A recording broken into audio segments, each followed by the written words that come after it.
Welcome to Death and Aliens, an in-depth look at horror and sci-fi TV from two cousins who vaguely know what they're doing. I'm MK, And I'm Monica.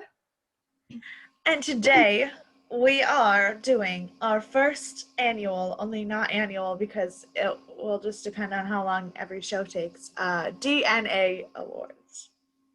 Yeah, but annual does make it sound a lot more professional. So listen, we're not dumb. It just makes it sound nice. We So just just want to sound intelligent, you want to sound important too. So like you put which annual. yeah, if you listen to this podcast regularly, which you probably should if you're going to watch our award show, you would know that intelligent is not how we usually sound. So, like, just give this to us, okay? Yeah, just let us be smart once, okay? Even me. I can try when I put my mind to it. I can So, try.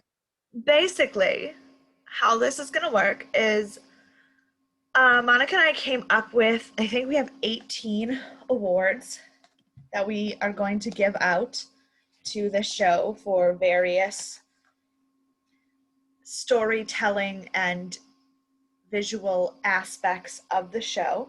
Yes, we have It, 18 because I is it 18 or it is 16? Because I have no, it's 18 because I wrote a number in the order of what we're giving out.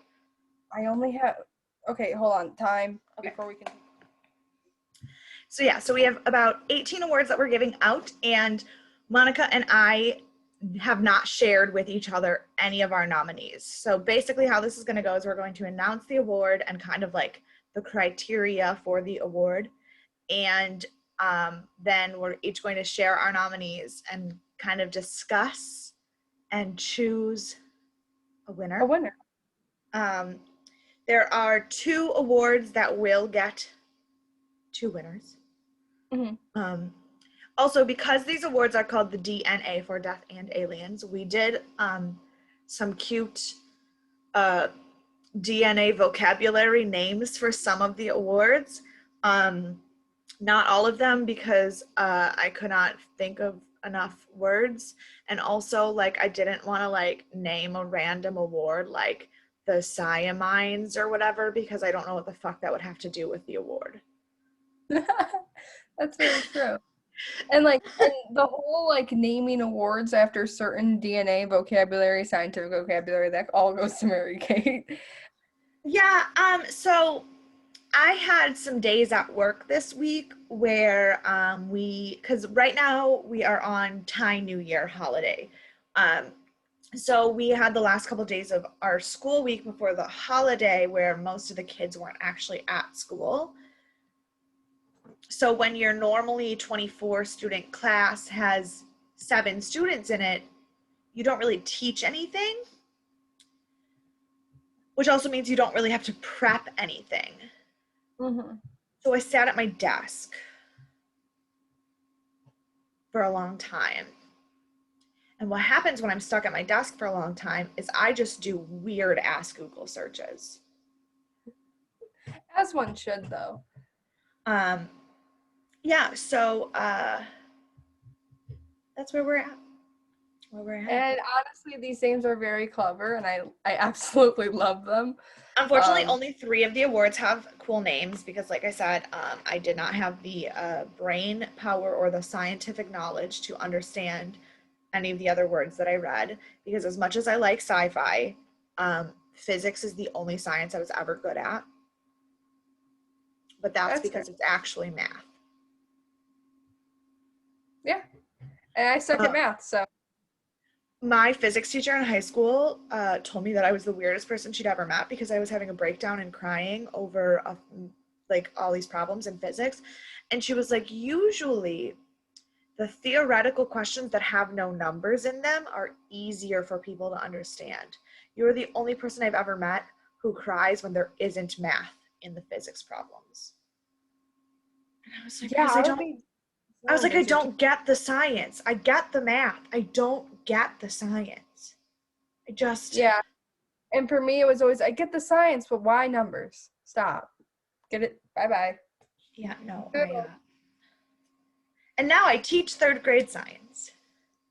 Wow, what a turnaround. I also cried when I found out I had to teach science.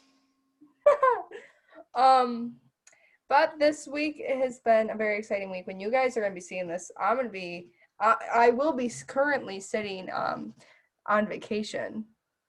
So that'll be fun. I'm finally going away. I'm the one going on vacation. Sadly, I'm not going to be filming while I'm away. But the time this comes out, I will be, chilling. Actually, I will probably be coming home Yeah. from vacation today. But nonetheless, hope it goes well. Future me, let me know how it went. But otherwise, this past week's just been a lot of boring shit. I don't think there's a lot of really anything to get into about how our weeks have been. It's just, I feel like same stuff My week day. was a lot, Oh, but like not a lot for like talking, just a lot. that's fair. Because most of it is drama that is not my drama. Oh, understandable. Like, it was a lot to be around. You're like just that awkward. Unfortunately, okay, so the last 2 days of work where I wasn't doing anything, we had 7 people. Like, part of it was because it was the holidays coming up, but part of it was because we had a positive COVID case in 2 different parents at our school. Mhm. Since then, the students, the kids of these parents, and all of the rest of the members of their household have taken tests and they are negative. All the teachers involved have taken tests and they are negative. There's not actually COVID at the school. Both of the fathers who tested positive have not been at the school in many weeks. Mhm. But that has been very dramatic trying to deal with. And like parents like calling me and being like, why isn't the school closed? Why don't they care about you being at school? What if you got sick? And I was like, I don't make the rules. I just show up. I simply follow them. I just come to work when they tell me I need to come to work, and I can't just skip work because it's the day before a holiday, and if I skip work the day before a holiday, I will lose my entire paid holiday as well. Yeah. Isn't that fun?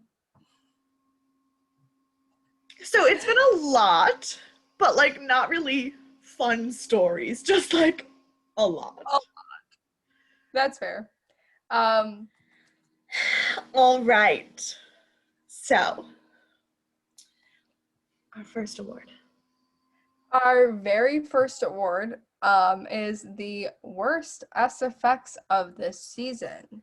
Just as a warning, we are going through all the awards that we're giving shitty awards first and then good awards after. We're going to get the stinkers out of the way. Yes. But disclaimer, anything that we say is worst doesn't mean that they are genuinely terrible people, actors, or terrible at what they do. No. It's just how they portrayed whatever character they were. And for me and Mary Kate, because we briefly talked about this, when it comes down to other awards later, you don't know if it's the person portraying the role or the role that it was given to them. Where Mary Kate Well, can kind of and also like we're people with opinions and feelings, and this is very subjective. yeah, we're not critics. We didn't go to school for this. Oh, I didn't. But she didn't. I didn't. This is just all opinions. Trust All me, I right. feel like other people are meaner in reviews online than we probably ever have been. True. So. Okay, so first award is worst special effects. My nominee for this award is actually Olivia's end transformation. I think the way they went about it storyline wise, and the way that when we finally saw her was all CGI when it could have very easily been done practically, I think was something that took me out of it, out of what she became at the end of the show. And that sucks because her transformation, when it was practical and we saw like that little glimpse of her in that mirror, looked really good. And they could have continued that at the very end. I really think they could have. And the fact that they just didn't kind of upsets me. So that's why I had like I feel like visually there were other bad ones too, but I feel like that for technicality reasons is where I fall on that one. My nominee for the worst special effects is Spivak, the flying stingray alien snake with a thing. face glued to it, because like I don't even. It was so bad that you can't even find a still frame image of it without it being blurry. Yeah, like when we were trying to make edits for the Instagram with my face on it, that didn't happen all that easy. Yeah. Um, but And and the thing is, like, also it was not consistent no. because like later when like in the season 3 episodes where they showed like his tail and then like when he gets bitten and he turns into that weird snake, like there's just I don't I don't know. I don't know. Like him as a character in general, like even out of character ways that he is, besides his personality, is just very strange and all like I should say inconsistent all the way around. Yeah, because that was something like I have to say this is an acting thing, but I think the actor did an amazing job. I just don't think the character was written consistently, and visually the character was very inconsistent as well. And that is very fair. The Speedback monster was on my list. Obviously, that was the first thing I I went.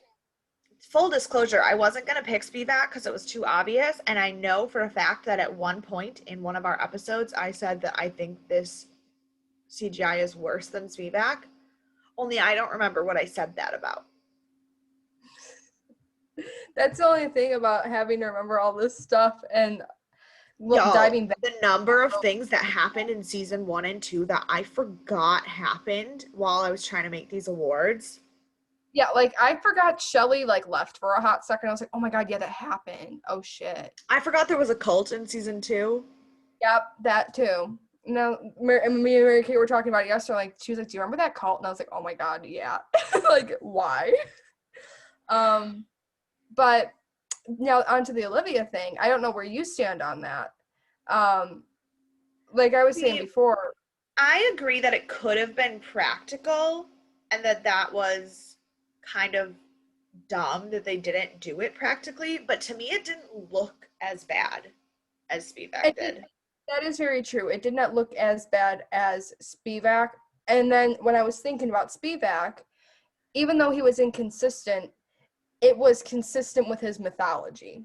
And that See, but I don't but think it was either.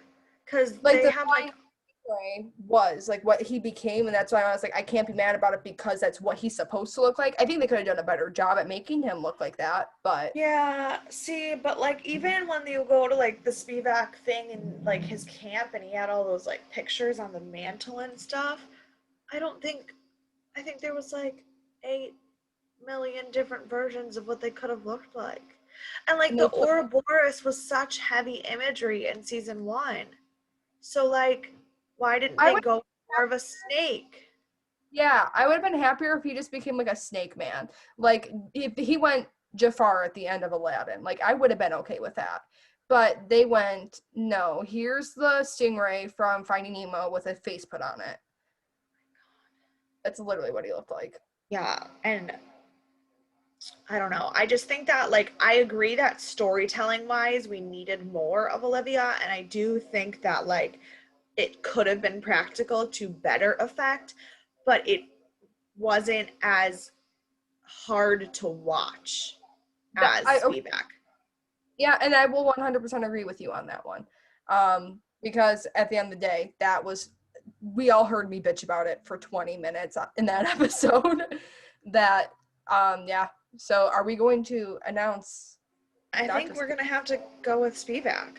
Also, Yeah, I hope that it's not being picked up by the speakers. I apologize if it is. Something is going on outside my apartment when somebody's got a loudspeaker and is just shouting things, and it's very loud and very distracting.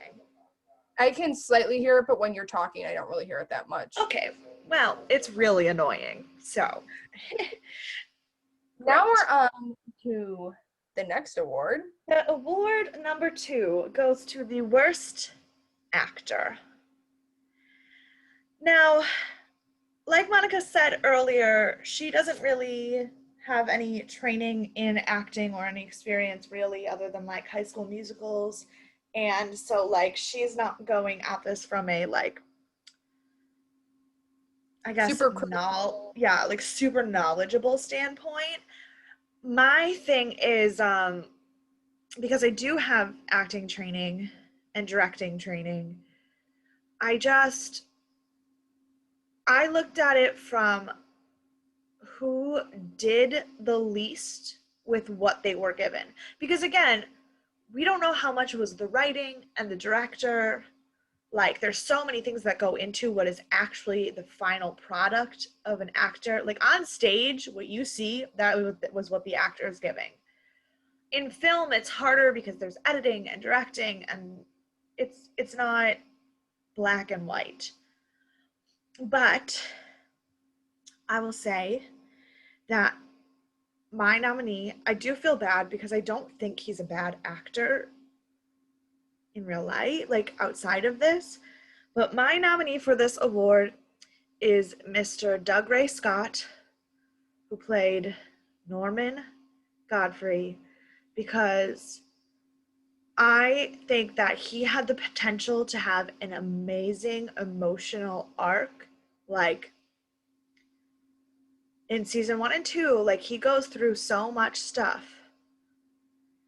And he felt so flat. Now, I think this is the first award we're just going to have a winner right off the bat because that was my nominee. Once again, I don't think he's a terrible actor. I think I don't know if it falls down on the character or if it falls, like, all the things that Mary Kate had said. But I think it could have just been, his character was very one note, and I feel like. But and the thing is, I don't think his character was one note. And like there were moments where he did really, really well. Like the scene where he finds out Letha is dead Oh, was well, yeah.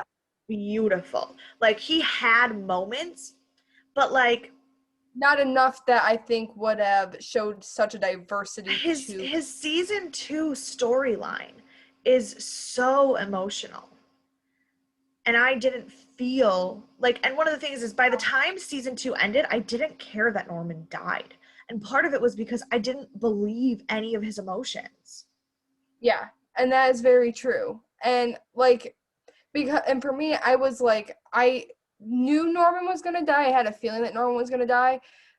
So I wasn't upset or angry when it happened. But also, you were a Team Olivia person all through season 2, where I was just like, I can't, no. And But I so wasn't, like, I was Team Olivia because I believed her. yes.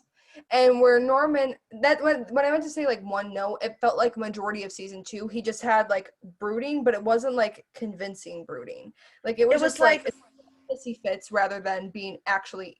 I don't want to say hissy fit. It just seemed like him just being irritated than him actually being enraged, except for the one scene when he was like, "I want to watch you die." Like that was the only scene that I was like, "Okay, yeah, he's pissed." right. And up until that point, I But didn't like, really. it felt, it felt like it had less depth than Ben Affleck's Batman. Yo, I mean, you're not really wrong. I And like won't say if you've been screwing the same lady for 18 years and you find out that she's a vampire and also killed your. killed your wife, I'd be a I little feel bit like more. you would I feel like you would experience emotions. Yeah. No, that's a very fair case. That's like 100%. It was how I felt about Norman. Um, and like I said, I don't think that I really don't think he is a bad actor. I think he's Oh, a well, very. he must not be because like the way the credits were written, it was like name, and Doug Ray Scott, and you don't get the and before your name unless you're somebody. So he's clearly somebody. And I feel like he would have. I don't know if he just didn't feel connected to his character enough to carry such a strong emotional like connection between him and his character and justifying that difference, Right. which that just happens with acting. Like even when I was in plays, sometimes I would just be like, I don't feel like I'm this person, but I'm gonna try. And there are those differences, and you can kind of tell.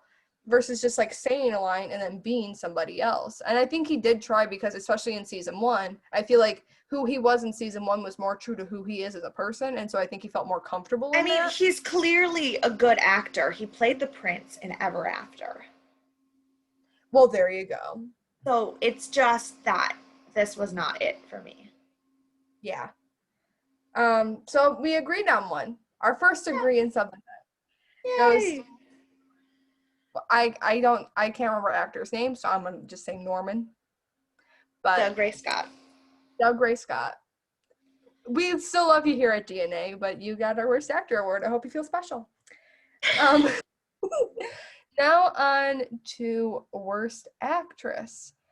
And once again, I also have only seen this person in one thing, and it's this. And I don't know if it was the writing, character choice, or just how this person acts, which I don't think that's the case, was the actress who played Letha.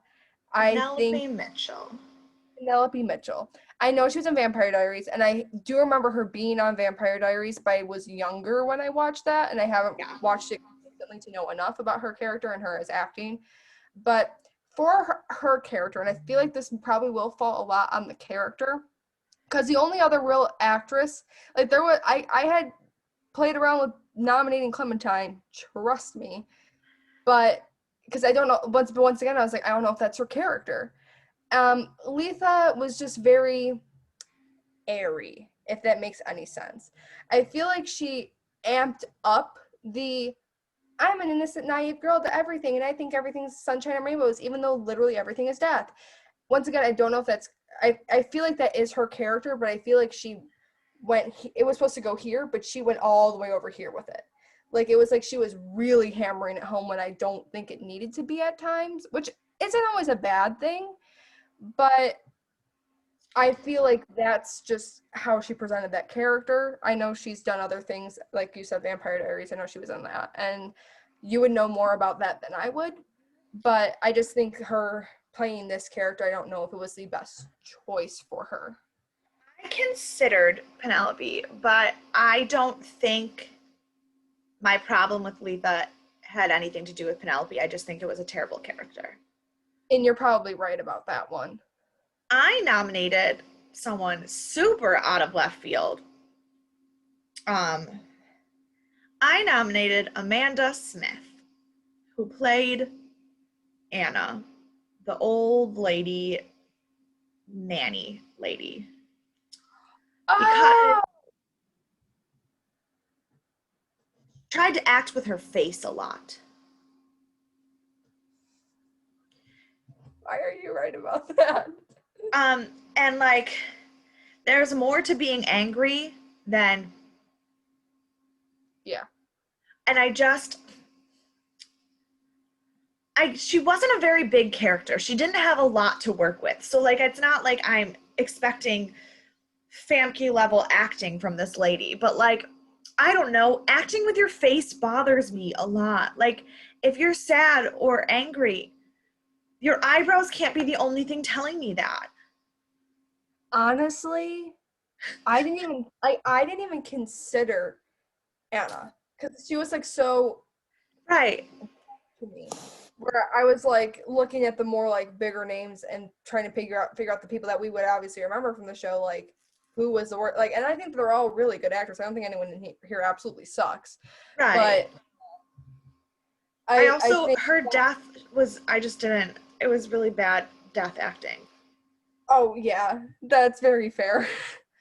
I'm gonna let you take this one too. I genuinely am, because I did not even consider that, and now that you say that stuff about how she just always had to look angry Yeah. to portray she was an angry old lady when she could have just Because said like, it. so if you like compare her and the actor who played Conway, like Conway obviously was just as aggressive and just as uncomfortable, but he He had didn't, that alpha he look had about him. he had a physicality to his anger that didn't feel like I'm showing you I'm angry. Yeah, it wasn't like an animated anger. Like if you were Yes. like watching a cartoon and they draw the angry face on your face, and that's how you. Exactly. Yeah, that makes Exactly. a lot of sense.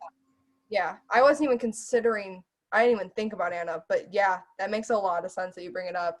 And especially her death scene, it was honestly not really that. It's like, I mean, and when you're acting in a scene with Miranda, and Miranda's the more likable character in that scene, like, you know you did yeah. something wrong. And here's the thing, I think the actress who plays Miranda is a really good actress. I know that was her character I didn't like. Oh no, for sure, for sure. Only the writers of the show can pull off something that fucking stupid, so I know that wasn't her fault. So All right. So I'm very sorry, Amanda Smith. I'm sure you are a lovely old woman, but angry eyebrows for the award. mm-hmm. Now you got this next one. Let's The get to it. next award is for the worst episode of Hemlock Grove. And I don't think we have the same episode. We probably don't, because I feel like we're gonna have a very different reason for. I feel like we're gonna have a similar reason for why we don't like them, but I feel like they will be completely different episodes. So, my nominee for the worst episode of Hemlock Grove is the episode entitled Blood Pressure, which is season 2, episode 1. Um, because the it felt like a reset switch on the whole show.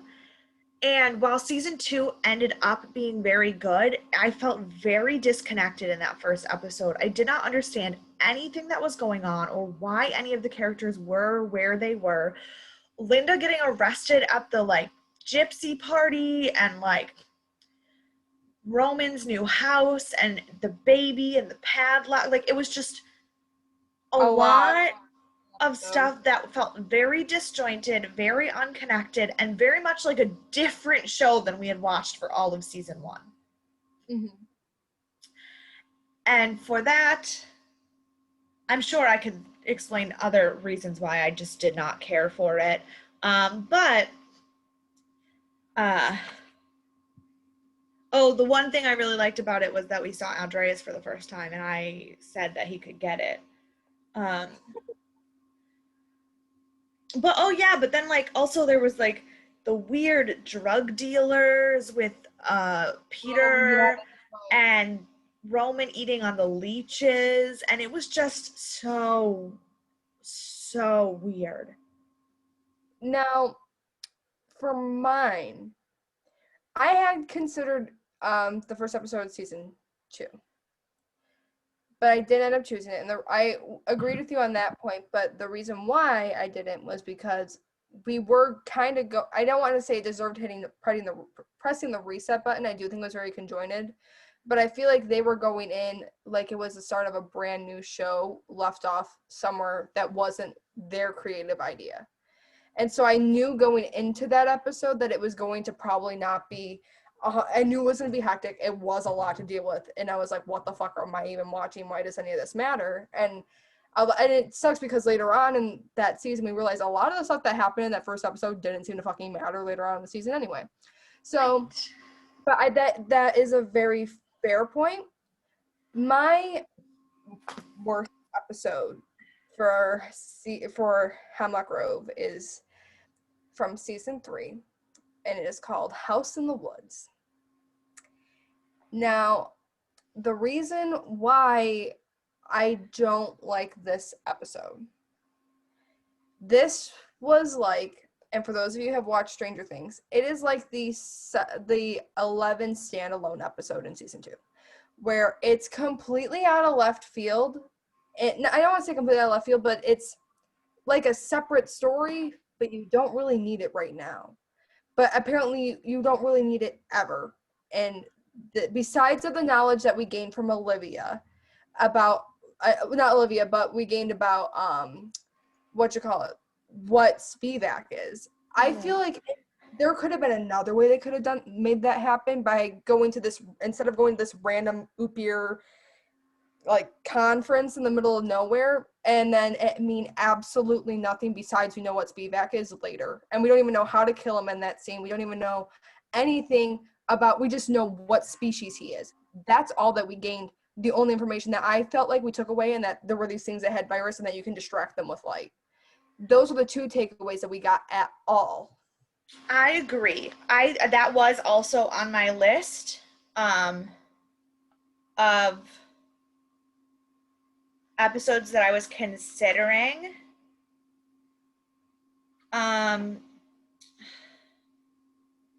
trying to figure out what Price did in that episode because I have a lot of notes about like what the fuck Price, and I Price has think, officially lost his mind, and I don't know what he was doing in that episode. yeah, that's also But Price too. So like, yeah, but I agree with that. The thing is, while yeah, no, you're right. I think you're right because I'm trying to think like if we didn't have the first episode of season 2, what would change in season 2? And truthfully, not a lot, but the drug dealer stuff would probably be a little the less.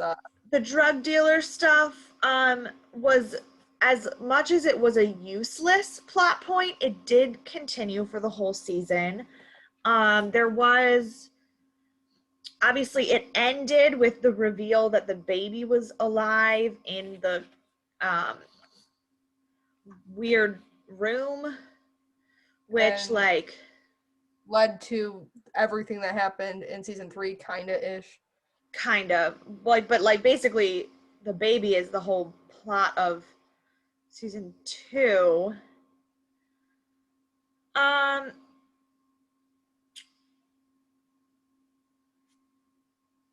yeah, we got, it was weird, but like it wasn't as Useless. useless. Yeah, it wasn't as completely irrelevant as a lot of what happened. Well, because I remember being really excited for the episode The House in the Woods because I thought it was going to be about Spivak. Spivak's house, and we were going to continue with the whole Spivak thing because episode 2 had been all about Spivak and Miranda. And I was like, great. So it was the first episode that I really realized how disappointing they were going to be in keeping a Spivak and consistent storyline in season 3. Also, I kind of hate that episode because I fell in love with Ader in that episode. yep. And then I found out I should not be loving this man. Yeah, definitely. Definitely. So I will give you the dub on the worst episode of the show. It was in my top 3. Like it was definitely in my top 3 of things I was considering. Trust me, I feel like we were both dancing around both of the same episodes, and then we were both like, then we chose the opposite one. Yeah. Opposite one. But because I was like, but I tried to give the beginning of season 2 the benefit of the doubt. I'm like, okay, you're literally starting from scratch. So it's like, it was a lot and it was confusing, but it was all useful. And that's Yeah. what made me decide about the House in the Woods. But there you go, House in the Woods. You are our least favorite episode of Hemlock Grove. Congratulations. Take that with pride. It was directed by David Straighten. We hated every episode he directed. Yes, he did. Yes, we did. We 100% did. Right. Now, this next award. And I'm the one that has to read it, and it's your fucking idea. Okay. This next award is the Mitosis Award, but let Mary Kate explain why the fuck it's called the Mitosis Award. So, inspired by the Teen Choice Awards of old, we decided to go for the best lip lock. But let's be honest, we're an adult podcast and not the Teen Choice Awards. So, it's more of a best sex scene, really. Best sexual encounter, best whatever. But in my hunt to make things all sciency, I was like, what happens when sex happens to the DNA? What is that called? And when the spermatozoon, that's the scientific name for the DNA in your sperm, fun fact, and the egg do their thing. The It's jiggy called jam. mitosis.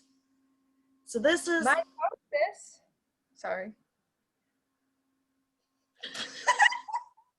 that just reminded me of one of my students saying the day months of the year instead of saying October, he said mitober. Um, so this is the mitosis award for the best DNA replication, aka sex. Yeah.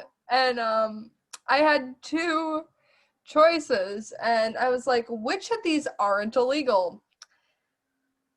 Plot twist, I ended up going with one of the illegal ones, but it was not illegal at the time because I don't think they knew that it was illegal at the time. Oh, she did. Um, well, she did. So like, but Well, like, fuck. also, it depends on where. I don't know that that's actually illegal. It's just wrong. Okay, yeah, wrong. But there was still a lot of illegal sex in here. In this show, I had considered the threesome because who the fuck would want to be squished in between that hand sandwich minus Miranda? Um, but then I was like, visually, which one would I want to watch again? Not knowing the disturbingness of said scene. And it was the blood bank scene. I don't know what that says about me as a person, but it was the blood bank scene because I like just the and then Bill and the I don't need to explain. Just watch it. I am still scarred from the fact that I accidentally watched that scene at work, and so um, mine is a little more romantic, less aggressive. Not that I mind aggressive. I just don't like blood. So I went with Peter and Letha in season 1 the first time. Although it was weird that she said you smell like dog and then started making out with him. That was a little strange, but it was really sweet. Yes. And also it was kind of a big point plot wise because that's also the scene that Roman catches them. Like he sees them doing it in the window. And like, I mean, voyeurism is kind of hot, you know. Yeah. So I don't know, just in the sense of like pure, because so little on this show is pure. I kind of went with like the one scene that didn't give me the ickies. um, I like that you said didn't give me the ick.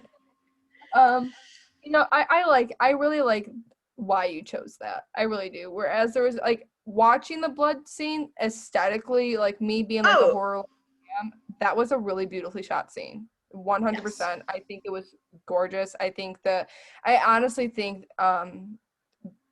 Roman and Annie did. I felt like they actually were like they had real chemistry, which I was like, Yes, I would definitely agree that. which is really hard to pull off sometimes when in an acting situation, especially being that vulnerable in front of somebody. But that's why I think that scene is really beautiful. But I really like your nomination for it being, you know, sweet and simple, and with how much fucking sick, gross, fucked up shit happens in here. We don't need to acknowledge another one. And it was a really big plot twink plot point because that's when Roman went on his weird bender and did some other fucked up shit. And which is really fucked up, and then we don't know why until the end, which I think is I actually mean, I almost chose the scene where Roman slashes his chest while getting a blowy. Just because of like, what the fuck am I watching? he was just like, yeah, suck it. But I decided to not go with aggressive, weird blood fetishes because I don't have those. I don't have those, but like, man, was that kind of hot? I Not the mean, chest. no, No, the blood bank. yeah, I think it was more like the risk of them possibly getting caught was more like, wow. Listen, we're not yeah. here to talk about what I'm into. We're here to pick an award, so we're gonna go with Mary Kate's. Mary Kate's Lisa smelling dog man person sex scene, yes. And we get Just to see Peter's also, butt. yes, I do love Peter's. I think that's why. It's because I think Peter's butt is cuter than Roman's. And I like Roman's ass. Like I said before on this podcast, me and him are built the same. We have a long ass, and I really can't explain why. Sorry to anyone who ever thought I was attractive listening to this podcast. Look at Hemlock Grove, watch Roman's ass while he's having sex, and go, wow, Monica's ass looks just like that. And then you'll never think I'm attractive again. I pinky promise it. The next award. Okay, next award. The next award is called the Monosomy Award. For those, yes, it is. No, the biggest plot hole next. That's Monosomy. Yes. Yes. Oh, then what was number 10? I fucked it up. Oh, that's twist. Yes. Yeah. So, scientifically, the numerical abnormality of having a single piece of chromosome instead of a double piece of chromosome is called a monosome. A monosome, and that means that something is missing, which is what we are giving the name of our biggest plot hole. So the part of the story where something is missing. So it is the Monosome Award, and for me, my nomination, literally I just wrote, why Miranda? My biggest plot hole is why was Miranda special? Spivak went through all this trouble to get her there, and she was able to feed the baby, and she had all of this stuff. And there's all of these weird, special, supernatural characters in the show, and yet we don't ever get an answer as to what makes Miranda special. Mm-hmm. And also, she's horrible and awful, and she didn't need to be in the show at all, except for that apparently she was the only one who could do this thing for the baby. But why? That is very fair. And also, fuck Miranda. I agree with that statement. My nomination deals with, I'm going to say in total, Olivia's past. More so Magdalena and the story of what happened to her. She had a wolf tail at some point. We don't know what the fuck happened with that. Magdalena is actually Annie. What the fuck is that? And I would want to sit there and say like, oh, because they were trying to change the story, blah blah. I don't care if you give me a slight explanation as to why her name is Annie now, or why Olivia is Olivia, because I still don't know if Olivia was purposefully lying to Annie for certain things, or if that actually changed from the original story that they told. And the thing is, the biggest problem with that is that they did answer what happened to Magdalena and then just pretended that they didn't. Yes. Like they said that she got put up for adoption and whatever. Bye-bye. And she went and she was raised by gypsies, and then she ended up being Peter's great-great-great-grandma, and she was hanging out with Nikolai. And then the really cool, like me and Maggie talked about, the really cool connection that Peter and Roman had that would have been perfectly explained was now tarnished because they brought in Annie for zero reason. And that, and literally, like I said, we could have done all of a majority minus finding out a little bit more information on Spivak and, incest. Annie's character wasn't, I feel like, a necessity for this season. She was just there to cause drama.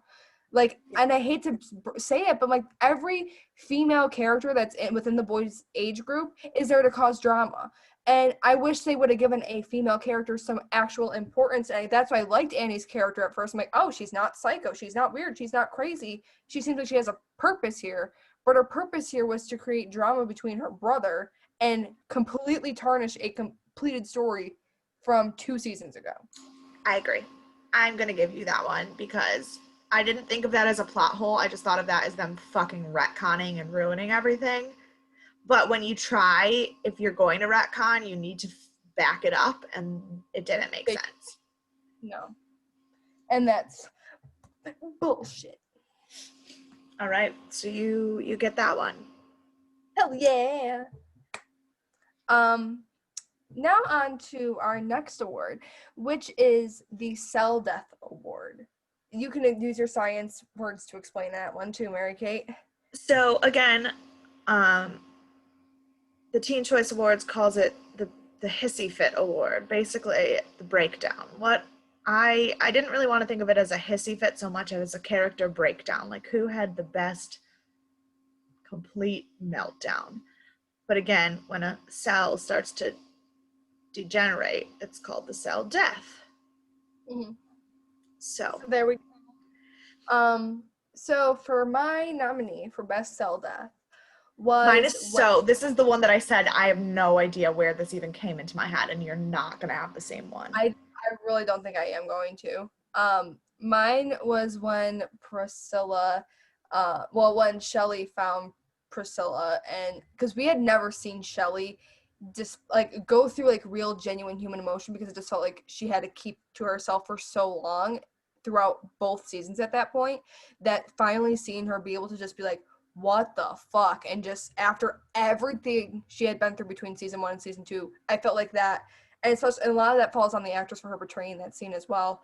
It felt like when Priscilla died, everything that happened in the past 2 seasons to her all came out in that exact same instant. So it was like everything that she had done, everything that had happened to her was just coming out at once. And I thought that was something that I think Shelley deserved, to let her emotions out. It Yeah, just sucked under the circumstances.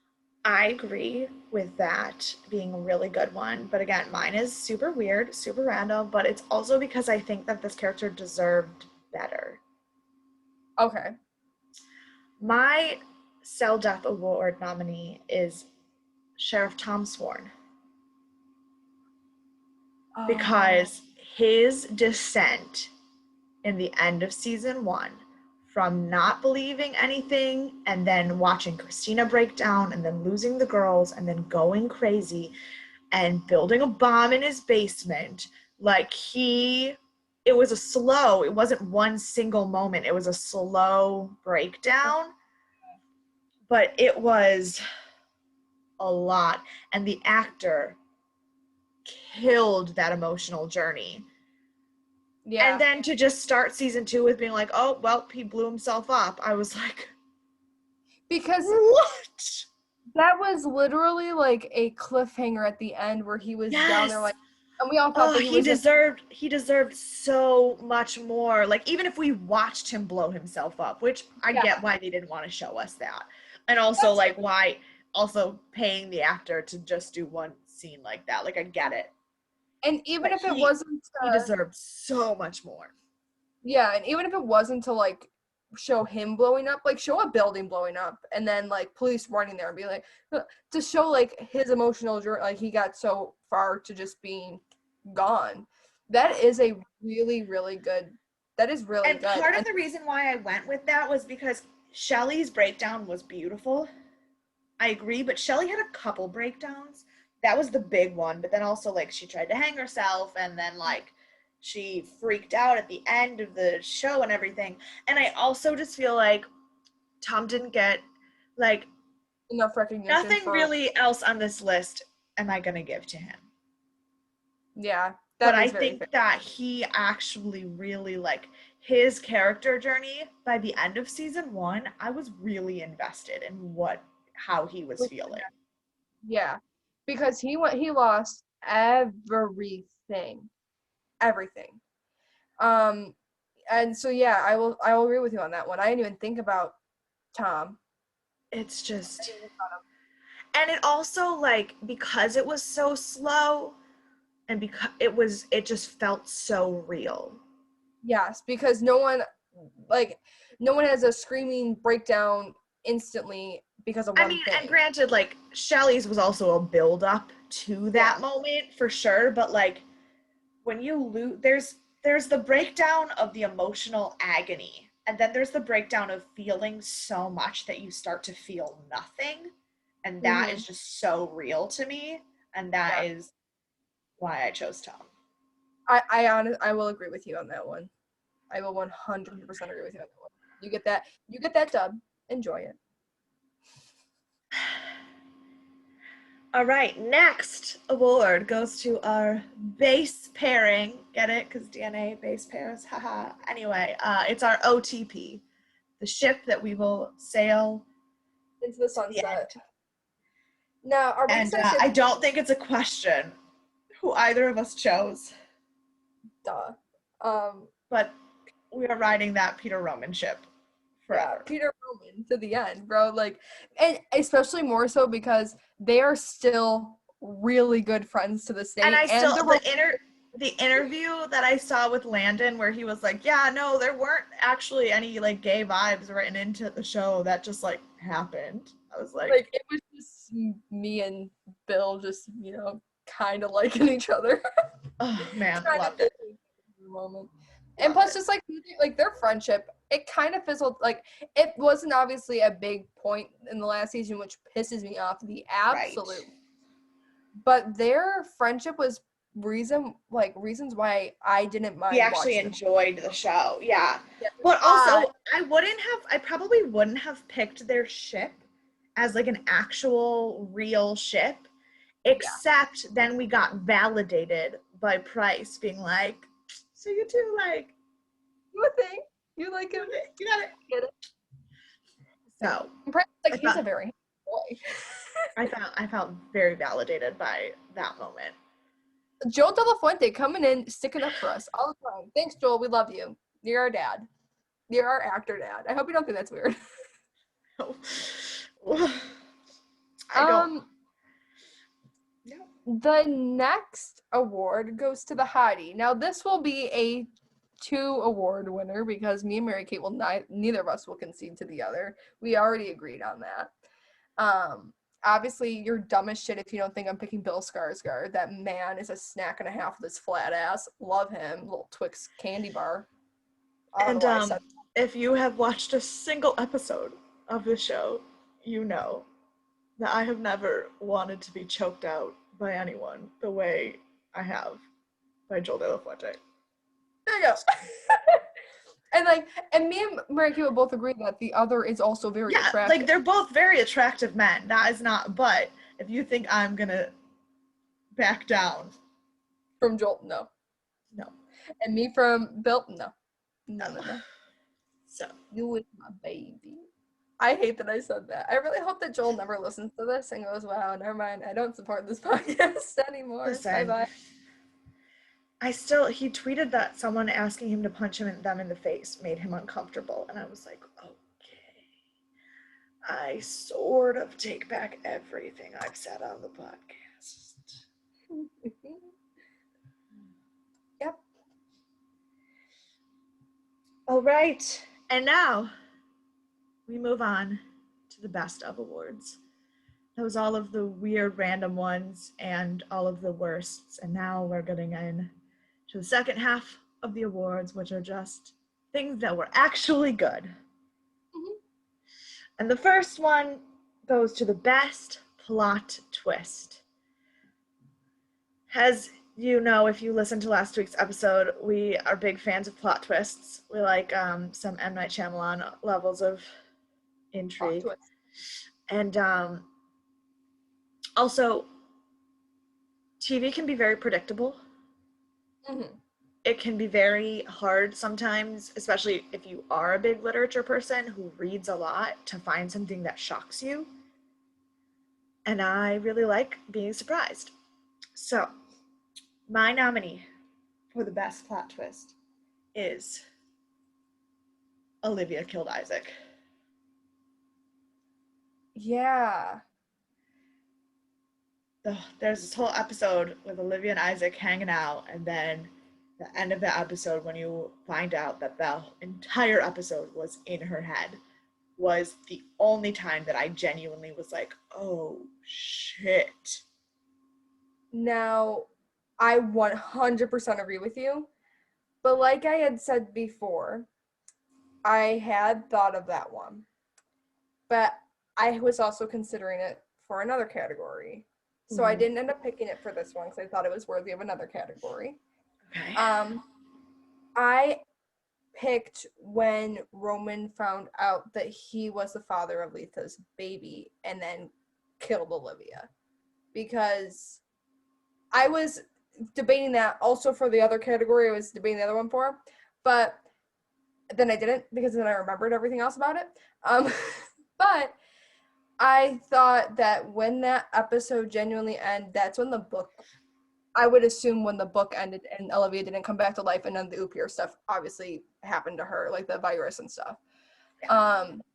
But the way that it looked and the way that when Roman thought that he was getting out of it and he was just going to kill himself to be free, but then that's what he had to do to become an Oopir, and he didn't even know that, and Olivia knew that he would try that so that he would come back to life because he was at wit's end about everything.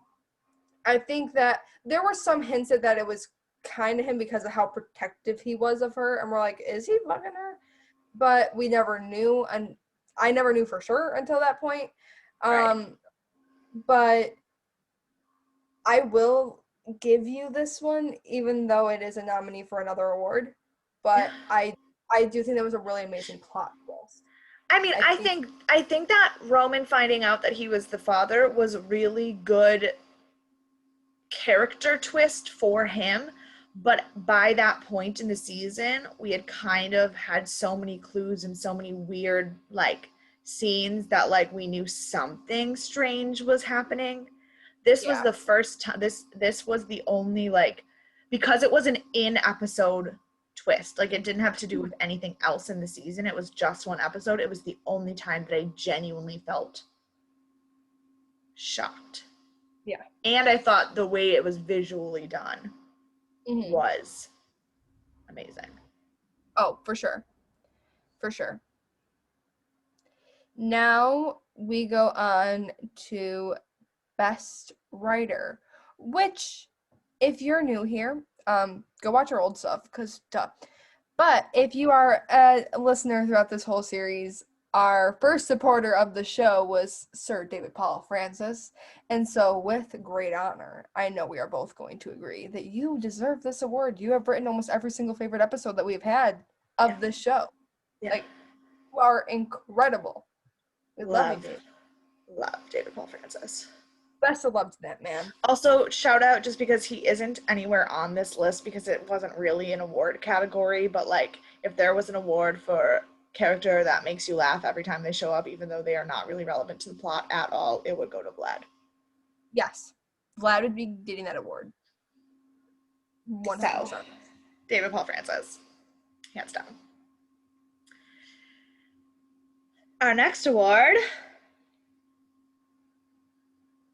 is the best death in terms of story. So we have two best death awards. One goes to in terms of how it fit into the story and how it was like driving the plot, and then one for obviously like this is a horror show, so you want cool deaths. But so the best death in terms of the story plot for me was Norman. Mostly because I was fucking sick of him. And because in it like reestablished Olivia as a villain. And then in the end of season 3, it ended up being the trigger for Shelley to finally get her independence. Yes. That is very, very good. Mine is a little out of left field. I don't think you'll agree with me on it, but I think this death happening when it did saved the rest of the story, because if this thing continued to be a part of it, it would have ruined everything. It was when Shelley killed Christina Wolf when she came back in season 2 and ripped her head off the body. My only problem with that is that I don't think any of that was necessary at all. Like, I think the first time Christina died, she should have just died. Dead. And so that me taking that into consideration, I looked at it as like, well, if they brought her back, I think it was pointless because she ended up dying almost right away. But I was kind of like, if they were going to let her come back and Shelley didn't kill her, there would have been more stupid bullshit to deal with in season 2 than we already had. But I will let you have the Norman one because I didn't really think about the Norman one, and how you described it was really well. I was just thinking like, because my only problem with the Christina one is that the season 1 post-credit cliffhanger of Christina actually being alive, they could have done so much with that. And then they brought her back just to kill her again. So I just didn't find it necessary. Yeah, Whereas and that's Norman's death was very necessary to Olivia and Shelley's journey. yeah, I 100% take that one. Take that dub, bro, because that's a really good one. I was trying to think of something that was like if it had gone a different way, I think I would have been more pissed off if this character didn't die then. Yeah, I was just trying to think of it as whose death was the Affecting them. correct chain of events. Yeah, Like that's fair. Andreas was a consideration because like Destiny's whole story arc only worked if Andreas died, but I also really didn't like Destiny's season 3 story arc. I thought she deserved better. So like I was trying to think of I was considering Destiny's death because that kicked off exactly how the show ended between at least but Peter we also think the show ended stupidly, so and that's why I didn't pick that one. And so I picked the other stupid one. I'm like, ah, fuck it, I'll pick this one. Because I'm like, Delhi saved us from, stupid Christine bullshit or Christina bullshit, so cool. Also, all the fan accounts that love the actress who plays Christina, we have nothing against her. I Her love character, Freya Tingley. I love her as a human. I think she's an amazing person. I love her work for mental health community. I love her character in Once Upon a Time. She's phenomenal. Christina is a shit character. yes, and it's okay that our favorite actors and actresses play terrible characters. I love Robert Pattinson, but come on, Edward Cullen fucking sucks. Doesn't mean that I still don't love Twilight. Shit, come on, bro. Doesn't mean I'm still not Team Edward. Come on. I also love the actor who plays Jasper. I don't like that he was a fucking Confederate soldier, but guess what? Yeah. Also, I hate. Jackson Rathbone's wonderful, but like Astarco was a terrible movie. Yeah, it was. So And then anyway, that's how you know that you support your actors and actresses through everything, even if they what do you? are bad. Because do you know the only reason I watched Astarco was for Jackson Rathbone and Ed Westwick. That's There it. you go. It was not a good movie. And then also admitting that, like, yeah, that character wasn't the best character ever. Then you're like, yeah, I'm mature. Anyway, on to the next award. Thank you for coming to my TED Talk. The next award is for Best Death Visual. And I think that I'm not going to say there is only one choice, but this seems like the most clear decision for me because it is how we opened up the whole series into Hemlock Grove. We have the same one? Are you kidding me? Shut up! Hers was the most gruesome death and the most, I think, intense visual death. Brooke's death in the opening scene was I said because okay, so Monica and I were on the phone yesterday trying to plan the order of the awards and everything, and we said we weren't going to share awards. But I said my one for the most visual death is a super random, weird one, and I don't think we're going to have the same answer. And here we are. Like her death, like there were a lot of really cool deaths in the whole series, trust me. But I don't think that there was enough that was as grotesque and we saw enough of to be like, ew, what the fuck? The only other people that I considered, the only other options I considered were Michael and Clementine. Yes. But Those that were was both more really like fucked.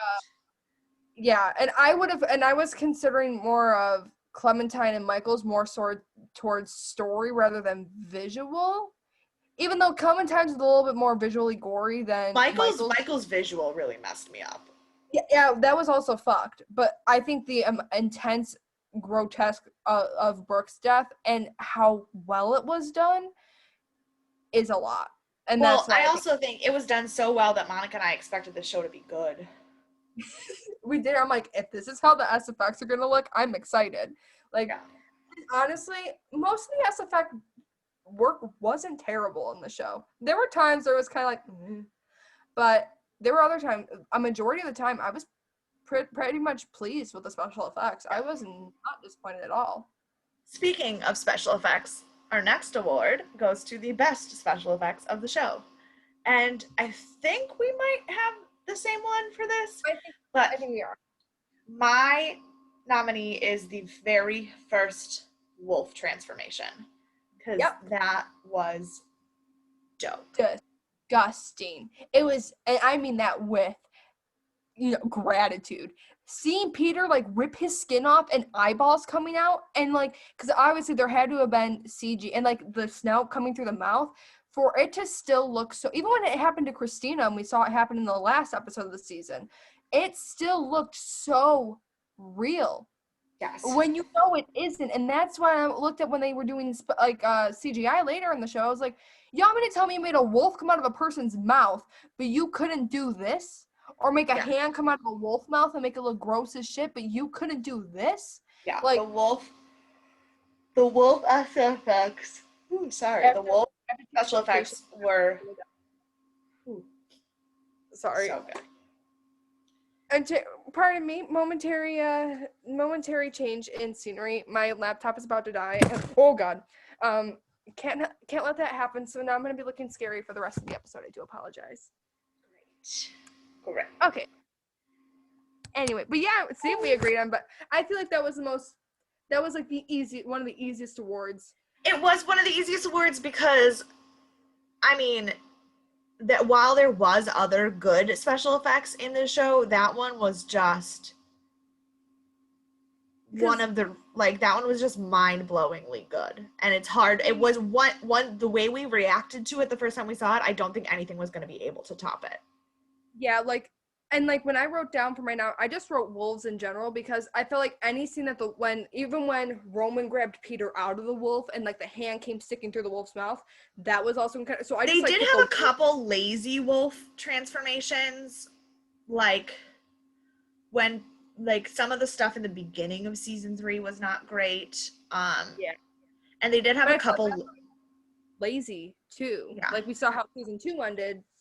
I wasn't expecting a lot of the effects in season 3 to be that much, different. Right. Which is sad because like they came into a show with amazing special effects. I'm like, why? Like, again, it could have been budgetary things, but like there wasn't that many wolf transformations that you couldn't have done a really cool, nasty, gross, realistic one again. Like, give the fans what they want, or at least me.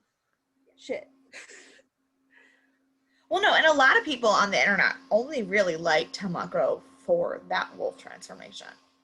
Yeah, it's on a lot of lists of best werewolf transformations.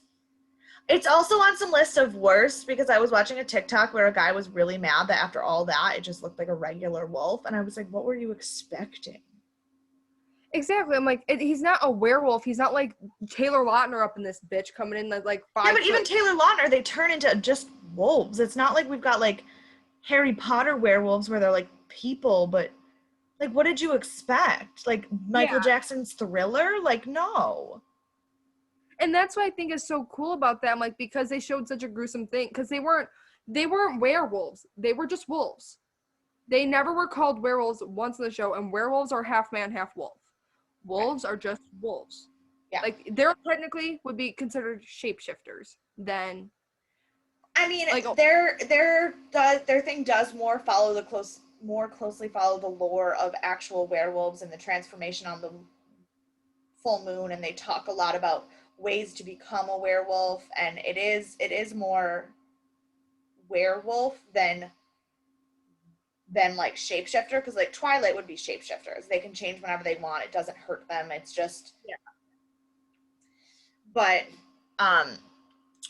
so this does more follow the idea of werewolves, but it more closely follows more traditional, like, Native American and like Eastern European ideas of a dual spirit kind of thing with a werewolf, rather than like horror movie werewolf. Yeah, that's just like with Upir, they're not vampire, they're Upirs. They act like vampires. Which, they live like an Upir is basically a vampire, but like it is a very specific legend, and like that is the one thing that I did appreciate about the show, was that it stayed true to a source material that was not mainstream culture. And especially at a time when werewolves versus vampires was such a huge thing. Like, coming off that hot streak, like with Twilight, Vampire Diaries, like you come into doing the originals and doing something like this, like you're gonna follow that niche crowd. But if you don't have a good story to back that niche crowd, but I mean, like, we can't really talk love Twilight, but like if you can't make something like so trashy, but like people love it enough that they're like, yeah, it sucks, but I love it, then what are you doing? You're just not doing it right. Um, Now we are on to our next award, which is Best Actor. Once again, we're gonna have the same answer. I don't think we are. You really don't think we're gonna have the same answer? I don't think we are because you told me yesterday that you didn't pick the person I picked. Yeah. Really? Yeah. So go ahead. Who is your nominee? Mine was Joel De La Fuente because I genuinely think that Joel did a really, really good job. I think the way he took the character and always, I felt like until almost the very, like I started to like his character more in the middle of season 2 into season 3. But the fact that he never had a side. He was always mysterious. He was always this like unknown person. You couldn't tell if he was good or bad, but you still kind of liked him at the same time. Like that's what I loved about his character. He was so ambiguous, and he did an amazing job at keeping that same motion for the whole series. I agree. I think Joel did a great job, but I also think Joel's character was probably the most well written. I kind of feel like Price's journey and his desire to be better but not knowing how is kind of a natural personality trait that Joel has. Mm-hmm. I picked someone who I think did a lot of work to be this character. I think and someone whose character is very much not who they are as a person. So it took real acting chops. Mm-hmm. And so I picked Bill Skarsgård. We picked the opposites of what. But Yeah. hey, I recognition of Bill, I'll accept. Because the thing is, first of all, Bill has a very, very strong accent in real life. And in all 33 episodes, it only slipped once. Yeah, and for like if Mary Kate hadn't pointed out to me, I probably would not even noticed it. Yeah, it was literally one word. Mm-hmm. One word that he said weird. And also it was in the last episode or the second one of the last 2 episodes, so like they weren't good episodes anyway. But also I think that Roman's internal struggle was more fleshed out, so we got to see it more than Mm-hmm. Price's. And I think that obviously he had the most screen time, and I think that he carried the show in a way where like Roman on paper is not a likable character, Oh, for sure. but we loved him. And I think Even that if he that did some is terrible, shitty things too. right. I think that that is credit to Bill. Yeah, I really Because do. I think that if I read, like obviously I love Joel De La Fuente, but if I was reading the book, and if the book was all 3 seasons, just say, if I was reading this book, I would still love Price. I would still love the ambiguity. I would still love the mystery. If I was reading this book, I would not like Roman.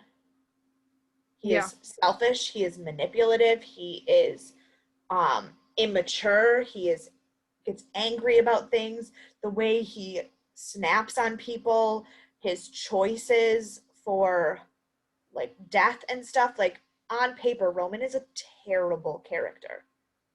But Bill did such a good job at making him as Like, charismatic to the audience as he was to all the people who fell for the shit he did. yes. You know, we're giving Bill this one. We're giving it to Bill. We love you, Joel, but we're gonna give No, this I one mean, to and Bill. that's the thing is like I don't by any means think that Joel did a bad job. I just think that Bill had more work to do and he Then did it. yeah, yeah, that makes complete sense. Complete sense. And now, Best Actress Which we are gonna agree on because everyone else sucked. is also someone who had a lot of work to do, and that is Madeline Martin, Excuse me, that's not what I was gonna say. who is the actress who played Shelley. Because I think that to make a nonverbal character the most liked character on the show for 2 seasons is a hell of an acting job, especially when her physical body was not played by her. When you saw Shelley walking down the hall, it was not Madeline Martin, but Madeline still made her the most likable character from the jump. Can I change my nomination right now? Because mine was Famke. Because like Famke Johnson's an amazing actress. Like she's wonderful, and Olivia was charming as shit. But I think that with the amount of prosthetics she had to have, the fact that she was nonverbal for a season and a half of the show, the fact that her body work wasn't even done by her, to have all that and still be such a compelling character that is not one-dimensional, that is so loved. I think Madeline, also, I know I'm not wrong because Madeline is the only person from the show who was ever nominated for an acting award on any platform. Yeah, that is true. Her character, like, that makes a lot of sense. And like for me, when it came down to me deciding Famke, it was like, for me, I for some reason didn't really think about Shelley, which is not like me because I always think about Shelley. That's dumb of me. Anyway, but Famke for me just seemed like the obvious choice. Like has such a good career in acting, but that I look at acting as a very like, who is a good actor, and in a different way that Mary Kate does. And well, and like I said, Famke is an amazing actress. I adore her. She's the person in the show that I've seen the most of their work. And that's kind of why I felt safe picking her when it came down to Best Actress. And I think if I had to pick who is the best actress qualified of any person on the show, it would be her. But when it comes to what they were, like I said, who had to do the most work to make a character the most likable, Madeline, especially because she's young. Yes. Like Famke, by the time she had done this show, she was already an established actress. I mean, Madeline Martin is, let me see, how old is she right now? She's only 27 right now, which means that she was 20 years old the first season. 19, Holy 20. Yeah, she's 27. So she was born in 1993. So in 2013, she was 20. She did all of that in her early 20s without being anybody. Yeah. And that is really impressive to me. Yeah, that's incredible. Shelley's gonna get Madeline's gonna get the win, because she went through a lot of work for that role. And like you had said, for someone to be completely silent for a whole season, and for us to just fall in love with this character, she did an amazing job at just being so innocent and so pure that it just made everyone be like, I feel like all of like the women watching the show are like, mother instinct, let's protect this child. No one fucking touch her. Ever. Like, and she did a really good job. First time she took the wig off and you saw her face and just like she didn't have to say anything for you to feel the entire range of emotions that she feels about herself. Mm-hmm. That, like, I know I said I don't like acting with your face. But she had to act with her face because she couldn't. But exactly. But there's a difference between acting with your face in a cartoon way and being able to tell an entire story with just your face. Mm-hmm. And like small like grunts that she would like make and typing into her little phone. Yeah. Now we have Best Episode. Now, this was what I was talking about earlier. I was going to give the best episode to The Pendant, which was when the twist about Olivia killing Isaac happened, because I think that kickstart the end of season 3, how it was I feel like, for at least Olivia, how it was going to play out, because we saw that she was starting to deteriorate. And I love the way that they told specifically her story throughout that whole, and like the whole plot twist thing. And that's why I didn't pick it for plot twist, because I liked it as an episode in whole a little bit more. And so I think that is a really good option for that. Like I said, I think it did kickstart a lot of what I think we were hoping to see from Olivia's character and how her descent to madness was going to go. But it kind of sucks that after that episode, they're like, nah, fuck it, we did it once. We're not going to touch that cool, awesome thing that we just did ever again and not just show glimpses of how everyone else is seeing Olivia talking to Chongo. We're only going to show what Olivia sees in her head with Chongo and not what everyone else sees, which is stupid as shit. But I still think that was like one of the best episodes. I agree. I do actually think that was really, really good. But I surprisingly did not pick anything in season three. Well, no, that's not surprisingly. Season three was pretty garbage. Yeah. I chose season one, episode 10, What God Wants, which I was is on that. which is the episode where the twins die. Yeah. The suspense in that episode was really well done. So Roman had just woken up from his coma. So Peter and Roman were like making hasty, dumb decisions because neither one of them was like really there. Like Olivia was like kind of in a weird, like actually being a mom spot. Like it was super, like, but the whole sequence visually of Tom hearing something and searching outside the house the whole time Christina was like sneaking into the house just was the most pure horror movie scene for me in the whole show. And then like him actually finding the girls and like us not being 100% sure it was Christina, but like knowing in our guts it had to be because of the weird stuff she had been saying about the moon earlier. Like it was just one of the first episodes that I was like, damn, this is a good show. Yeah. Oh, I'm stuck on this one. That I know. It's like, Because for me, that episode, it was really good. And yeah, I think the reason why I like the one from season 3 is because of the plot twist, and it shows that it shows more potential than promise, obviously, that yeah, they could have had.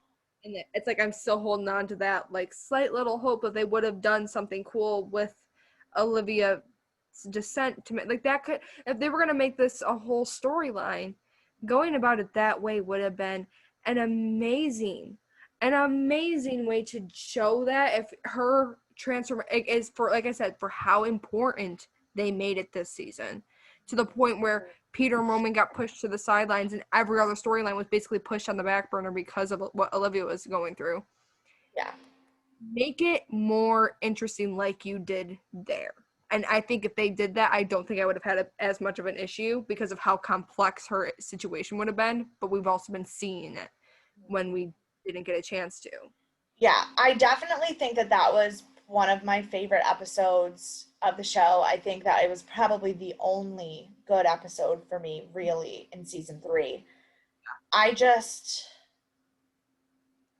for me, I just liked the show so much better in season one than Yeah, I did like in season three.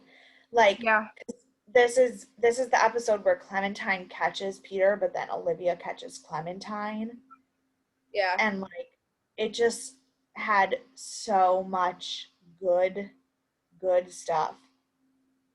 yeah.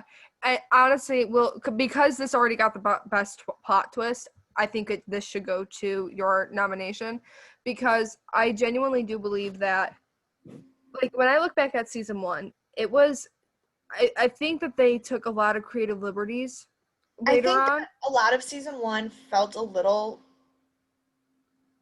disjointed because there was so much going on. And if they had continued with some of that, it would have been more fleshed out. But because they had the book as source material, it felt like there was a beginning, middle, and end in a way that didn't exist in season three. That's what I was just gonna say. I was like, if they would have had all the situational stuff that was going on in season 1, but wrote it like they did season 2 and 3, it would feel just as disconnected as those seasons do. Yeah. Luckily, this is based off a book, and it made all the other little different like side plots that weren't so insanely big that took away from the main plot, like in season 3. Um, all like the little side plots ended up coming back, but they wouldn't last a whole season. They'd be like 1 or 2 episodes of the season, and then they would come back into the full plot again. And Well, I, and they were more connected, like Christina and her weird struggle and her like stuff felt like a different story until it wasn't. Like Yeah. Clementine and her struggle felt like a different story, but then Laud ended up being such a big deal. Like it did feel like they were trying to do too much, but they tied it up in a better way than season 3 did. Yes. And Because season also, if I look was objectively at that episode in season 3 with Olivia, the plot twist itself was amazing. the Olivia's part of that episode was amazing. The rest of the episode wasn't as strong yeah. as every character's part of season 1, episode 10. Yeah.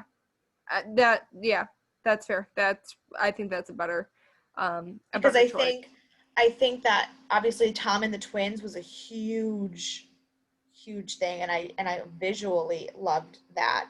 But then there was Mhm. also Peter and Roman's story, and Roman accepting Peter and Letha together, and Clementine and Olivia, and there were so many layers that actually worked. And it was because I felt like that's what they were trying to do in seasons 2 and 3, but those layers were so fucking pointless and didn't matter in the end, where all these layers ended up mattering in the very end. Right. That was like, you if you're gonna do something that ambiguous, make it make sense. Just make it make sense. And they tried and they half-assed it, and so they said when it came to season 3, they're going like, we're gonna go fucking crazy and then just kill everyone because we don't have to worry about another season, and then show a stupid flying fucking stinger at the end for like, oh yeah, cliffhanger, when they know they weren't coming back. Like, what the fuck? God Yeah. damn it. So it makes me angry. So yeah, we'll give you the dub on this one. Right. And then our final award, our top honors, is the Double Helix Award. Now, the Double Helix Award is basically the MVP. So, this award is not necessarily a character. It could be a character, it could be a writer, it could be a person, it could be um, a interesting concept. And basically, it is, what do you think was the best part of watching this show? And because it is a double helix, there's not going to be one winner. Mm-hmm. Double, 1, 2, the two of us. We each get a choice. This is my weird hand motion of a DNA strand. Um, for Everyone's gonna be doing this in the club. No, they're Sorry. not. No one's allowed in clubs. COVID. As I said, after COVID. Oh, after COVID. Who's There's in no the such club? thing as after COVID. Um, my award for the MVP of Hemlock Grove is Joel De La Fuente as a human being. Because I think Price was my favorite character. I think Joel did an amazing job. I think Price had both some of the best storylines and some of the least like well deserved, like the least fleshed out storylines. He's the one character that I want more of with the show over. But also, the show introduced me to who Joel is as a person. First of all, he's been an amazing support to the podcast. I've now gotten to like learn about some of his other work and stuff that he does, and just like my life has changed because I knew you. Because I knew you, I have been changed for good.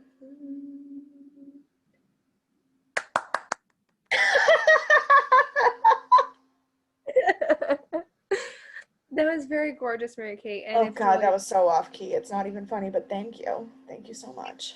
Joel, if you're listening, I hope you enjoyed Mary Kate's musical rendition And if of. you would like me to actually sing that song to you sometime when I'm warmed up with the piano and know the key I'm singing in, I will do it. Yes. Um, I do love Joel. And as much as I am really glad, like, he definitely is.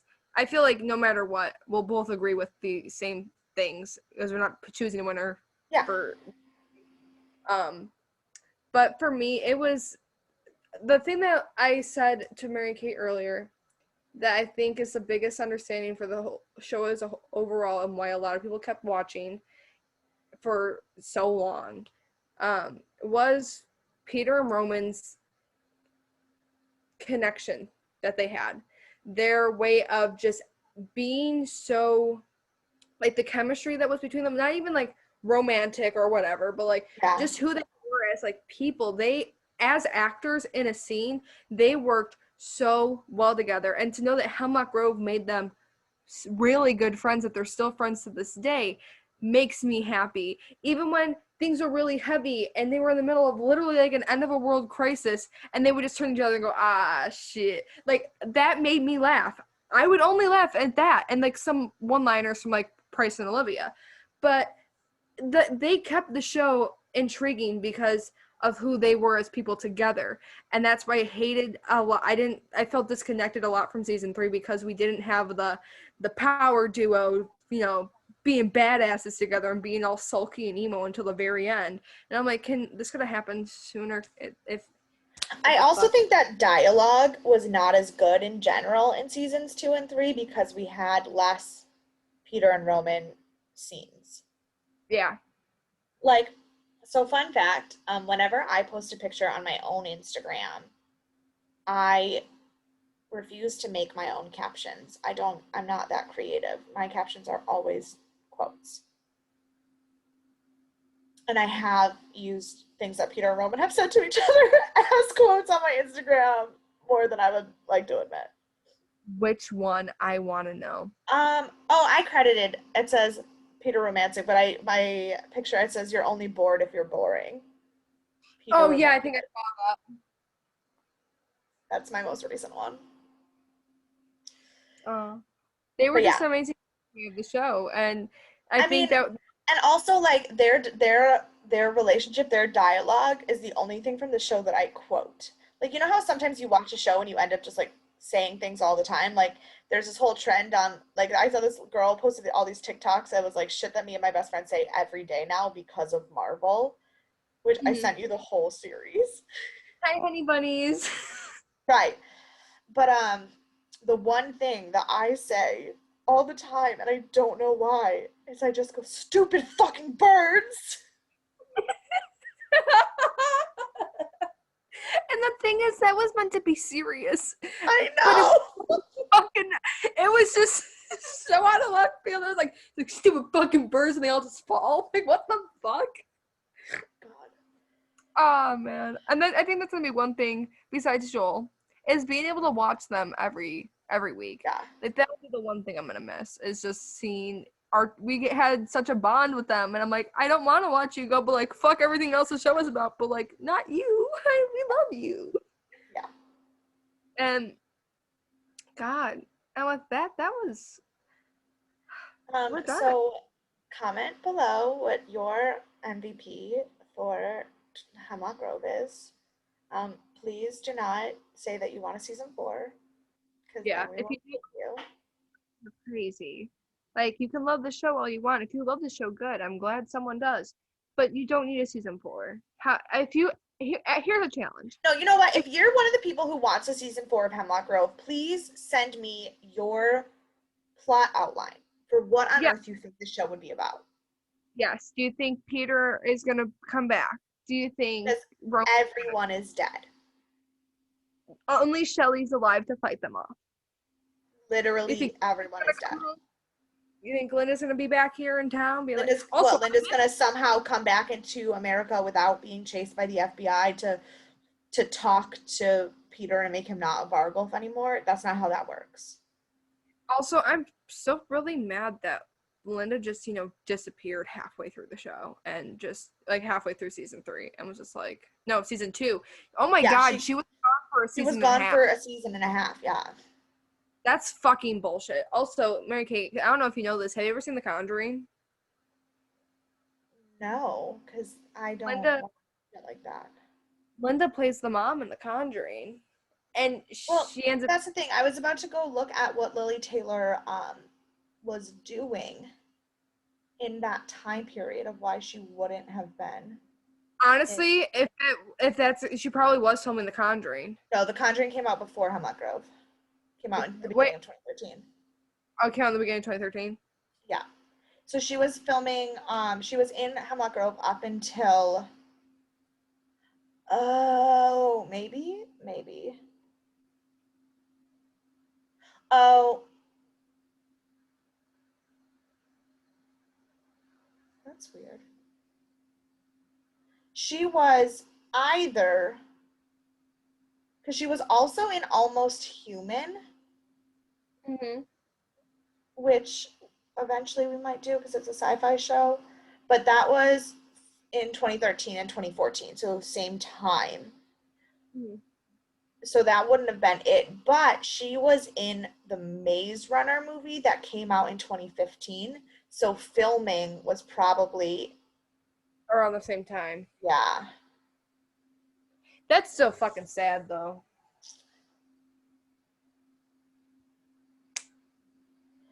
And then she also was in an episode of Gotham, but one episode of Gotham would not have taken her off of the show. Yeah. But with Oh, this,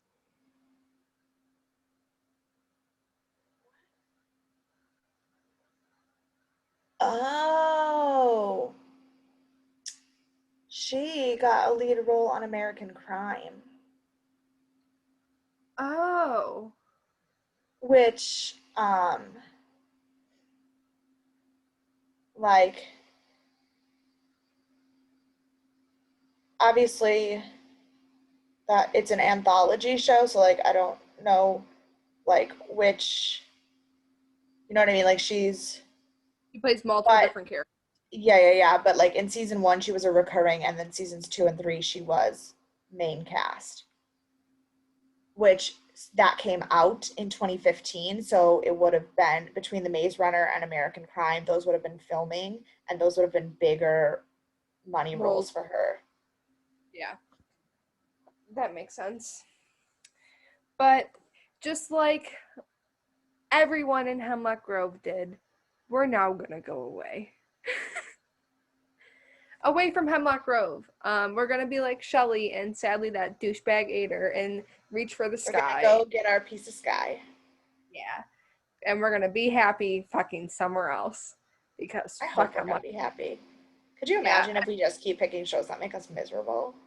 Like I know now that we're gonna be doing Kolchak the Night Stalker, which here's the thing. Kolchak the Night Stalker was a 70s show. It is gonna be live action Scooby Doo, but it's going to be great. But well, okay, here's the thing. And we need to figure out if we're gonna do the movies, because there were two TV movies that did so well that they turned into the series. So the Okay. movies come first. So we will probably I have to figure out if plot wise it makes sense that we have to watch the movies first. So TBD on that one. But the thing is, yes, it came out in the 70s, but the show is very dark. It is often lumped in with the Universal Monsters like level of like horror. And it was the precursor. It's what X-Files was based on. Mm-hmm. So I don't expect it to be bad. Like I don't expect the CG, like the visual effects to be The up best thing. to par, but I don't expect it to be bad by any Mm-hmm. means. Yeah, same. And like, because the reason why I was saying, like, what I was saying, I don't think it's gonna be bad, but knowing that this is coming from a different time period, when we're so I feel like us now are so accustomed to seeing gore and horror, you might look back at it and go like, wow, that's fucking cheesy. But you have to look at it for what it was in its time. And Yes. that's what we're gonna do. Um, but so I'm excited to start Kolchak when you get home. Only what, two or three more episodes and we'll be filming together. get ready. The duo is gonna be in person, and we're gonna be little crackheads. Oh, I figured out what the shouting outside my building was. It was the What? announcement. It was the announcement that the sanitation company for to spray down the buildings for COVID is here. So to not walk out into the public parts of the buildings because they're Brand. spraying. Got it. There you go. Which sucks because I'm gonna need food at some point. But now we will leave you with the last bit of Hemlock Grove that we enjoyed, what we didn't enjoy. It just felt like repetitive. We've said this so often through the whole series, but it was nice. It feels like we put a nice, pretty little bow on top of it, and Yeah. we'd never have to touch it again. Um, yeah, I really wanted to like end with a parting quote, like my favorite quote from Hemlock Grove. But a lot of my favorite quotes don't make sense out of context. So That's why our parting quote was, "We're gonna go kill a piece of that sky." That's not Hemlock Grove, but if I feel like you I'm going to.